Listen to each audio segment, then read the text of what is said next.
Everyone বন্ধুরা, আজকে আমরা হান্ডির পিকনিক করছি। প্রথমে যে আমরা হান্ডির ভিতর মাংসটাকে দিয়ে দিচ্ছি, প্রথম থেকে দেখাই। আমরা প্রথমে চলে গিয়েছি একটা পালের বাড়িতে একটা হান্ডি রান্না করার জন্য।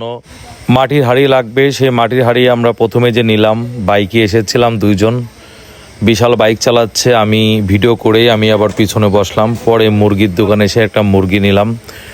মুরগি নেওয়ার পরে যে মুরগিটা বিশাল সুন্দর করে কাটতেছে, ভালো কথা ওর ভিতর একটা ডিমও হয়েছে। দেখেন, হায় রে, দেখেন এত শক্ত মুরগিটা কাটতে যে চাপাটির আছাড়ি খুলে গেছে, আবার বটিতেও তেমন ধার নেই।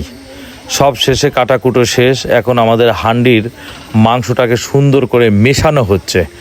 এই যে এখন দেওয়া হচ্ছে লঙ্কা, আগে দেওয়া হয়েছে হলুদ মরিচ, যা কিছু দেওয়া লাগে সব কিছু দেওয়া হয়েছে। আসলে লঙ্কাটাকে এই যে টেকনিক করে দেখেন, মুরগির পা দিয়ে লঙ্কাটাকে বাটি থেকে নামায়ে অ্যাডজাস্ট করতেছে, কারণ লঙ্কায় তো হাত পুরো জ্বলবে, এই জন্য পরে যে হাতা দিয়ে সুন্দর করে মিক্সড করা হচ্ছে।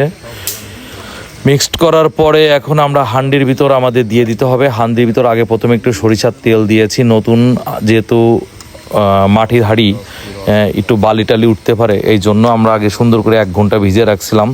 ভিজে রাখার পরে যে সুন্দর করে সরিষার তেল দিয়ে ওর ভিতরে মিক্সড করা হয়েছে এবং হালকা কিছু সময় চুলার পা রেখে দেওয়া হয়েছিল।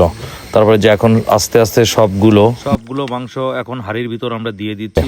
এই যে জল পরিমাণ মতো দিয়ে একবারে সুন্দর করে আটা দিয়ে মুখটা আটকে রেখে দেব 15-20 মিনিট অথবা আধা ঘন্টার মতো। আগে প্রথমে আমরা জ্বালাবো, জ্বালানোর পরে দেখে কি অবস্থা হয় সেই আপডেটও বাকি ভিডিওটা রান্না শেষে আসবে, অপেক্ষা করুন, এটাও দিব।